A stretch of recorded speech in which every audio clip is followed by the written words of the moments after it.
Hey folks, this is Ash, and today we're going to do some St. Louis style ribs. And what I've got here is the grill dome set up on the stoker. You can see down the bottom the fan's blowing. And right now I'm trying to bring it up to heat. It's about 150 at this point. It just started the fire. I'll go through my setup. I've got a plate setter on the bottom and then a rib rack on top, and I'm going to just smoke these low and slow at 2 1/4 in the rib rack, and just let them kind of sit there and get kind of good. Underneath that I have a apple juice in a pan, and so we'll just let this come up to heat and see how we're doing. Hey, this is Ash back. We're starting to come up to heat, and I've got the ribs sitting here just coming to room temp outside in the deck, and I've got a rub on there on both sides. There's a lot of controversy on how to cook ribs, and with the rib rack, you know, you bone side up, bone side down. With the rack, I just put them in standing, so both sides get equal amount of smoke, I guess, and it seems to work always pretty good.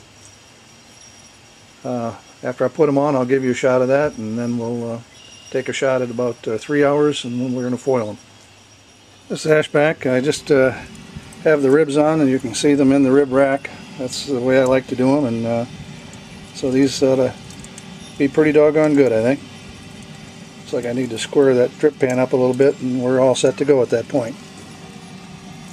I'm using applewood chips today, and those will start heating things up in here and smoking just a little bit when it gets to them. I kind of put them in a circular pattern, and that seems to work pretty good. So there we go. These ribs are on, and we'll have dinner probably around 6:30 tonight. Oh, you can also see I've got the probe at the top of the meat level, so everything should be cooking just fine here. Hey, this is Ash back, and we're at the 3-hour point, and I usually use the 3-2-1 method, where I smoke for 3 hours and then I wrap and foil for 2 hours. With that, I use some of the gummy bear type honey, and I'm using sugar today. This is just natural cane sugar. Turbiano, I think, is what it's called. And we're going to wrap these, double wrap them in foil, and put them back on the grill for 2 hours, and we'll take them off and put them back on and do some basting after that.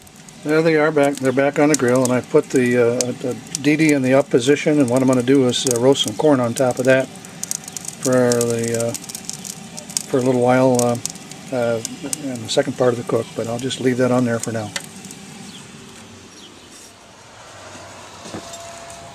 Okay, this is the last part of the 3-2-1 cook, and I just unfoiled the ribs, put them back on, and I put some corn on top, and at this point in time we're just going to let this cook low and slow, and we're going to baste these guys in a little bit.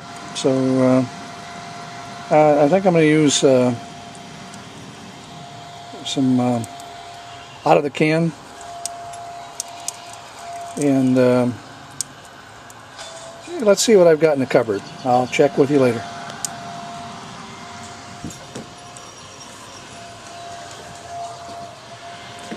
As I was saying, these are fall off the bone tender at this point in time, so we're just going to firm them up a bit. And I looked in the cupboard, and I've got some bone sucking sauce, and that's always good, so that's what we're going to use. This is Ash. I'll be back at you. Okay, I just turned these guys over and basted them, and yeah, looking pretty good.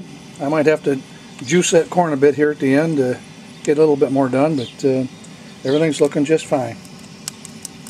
These are the 3-2-1 ribs, and we're going in. Hey, this is Ash, and here I am. I've taken everything off the grill, and you can see we got corn on the cob, and we've got some ribs that look just totally super, and they've been sauced, and we're just ready to eat. So let's have a good time and eat some ribs. These are 3-2-1 ribs, and this is Ash, and I'm off.